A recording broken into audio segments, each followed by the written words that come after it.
everybody, John here with Bill and Seafood Guys, home of the Wild Alaskan Seafood Box. We're back in the kitchen. We're trying to make a lot of great content for you guys.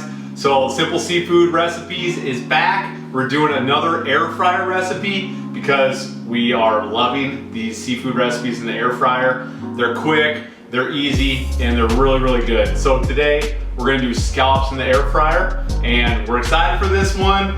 Scallops are tricky. Everyone's kind of hesitant of how to cook scallops. What's the best way to do it? Am I gonna ruin it? So we're super excited to try out this air fryer recipe, and let's get started.